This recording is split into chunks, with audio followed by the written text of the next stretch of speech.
Thanks for staying with us. Now, to celebrate World Earth Day, Derek has been coming live from Birdwatch Ireland's East Coast Nature Reserve in Wicklow, where he's been learning all about the different types of birds in Ireland and what we can do to help. Good morning, Derek.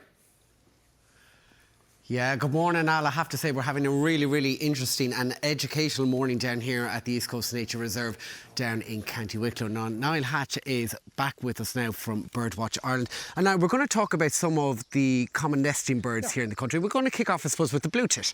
One of my favourites, and one that's nesting in gardens and in farmyards all over Ireland at the moment. They nest inside cavities and they're a really common bird. Would you believe there's 1.1 million pairs of those nesting in Ireland at the moment?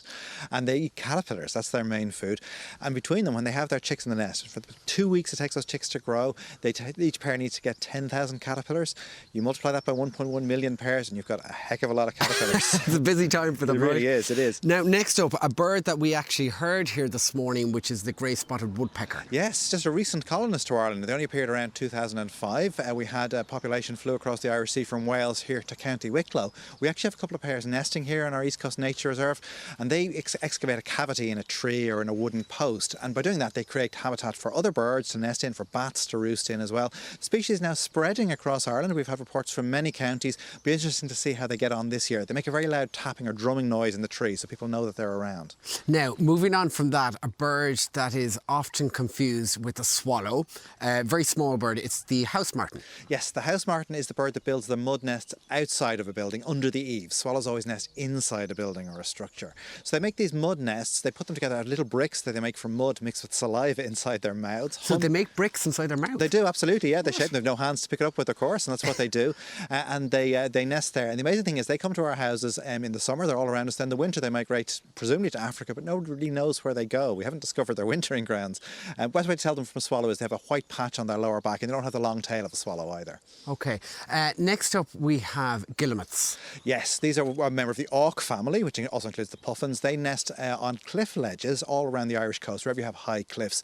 That's a species that catches fish at sea. They cram onto these nesting ledges, and they have special eggs. They're specially shaped so they can incubate them better. They're long and narrow, and they don't build a nest at all. They just lay the egg directly onto that wooden, or sorry, that onto the bare rock shelf. Right? Yeah, that's right, yeah. So in terms of prey or predators? Well, so what they do for prey, what they do is they find fish out at sea. They can dive very deep. They go down over 100 metres in a dive, which is amazing. I know you love your sea swimming, but they leave you in the shade, I'm afraid.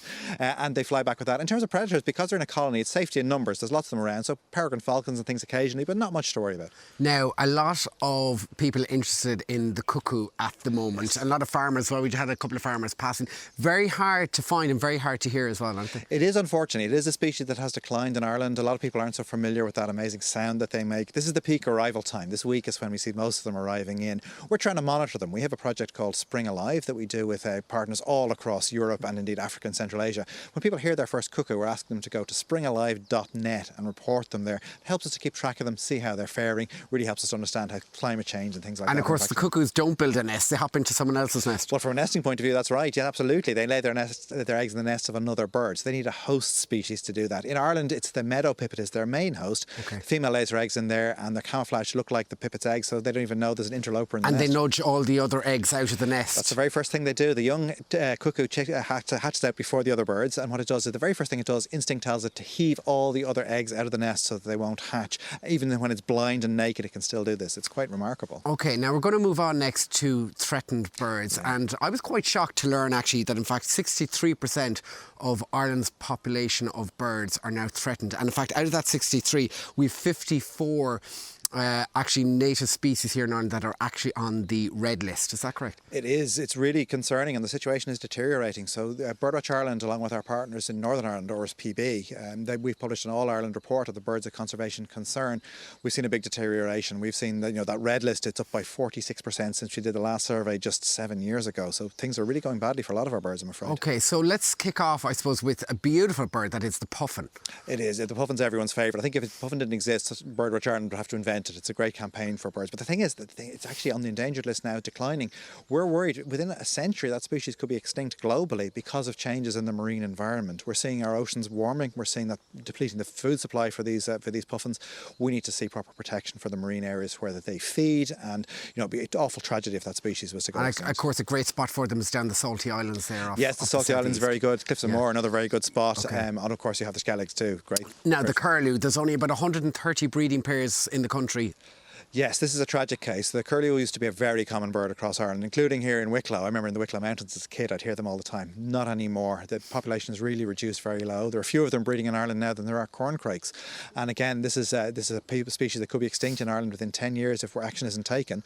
In the winter, it's still a fairly common visitor. So what happens there is that people often think, oh, curlews are fairly common, but they're migrants coming from Northern Europe. Yeah, okay. So the breeding population. I know farmers are doing a lot of work in terms of conservation as well. Oh, there's some farmers doing amazing things for agri-environment, helping this. Farmers actually need a lot more support to do this, to help biodiversity and do what they can. It's really important work. Now, a bird that I held last week was the barn owl, which I absolutely loved. One of my favourites too. It's a stunning bird, real supreme predator. Out at night, of course, so most people don't get to see them. It has declined greatly, and one of the main reasons for that is rodenticides, it's rat poisons. It's been affecting them. The rats and the mice that they feed on get poisoned, and then what happens is the owls eat those, and that poisons them too, makes them feel poorly.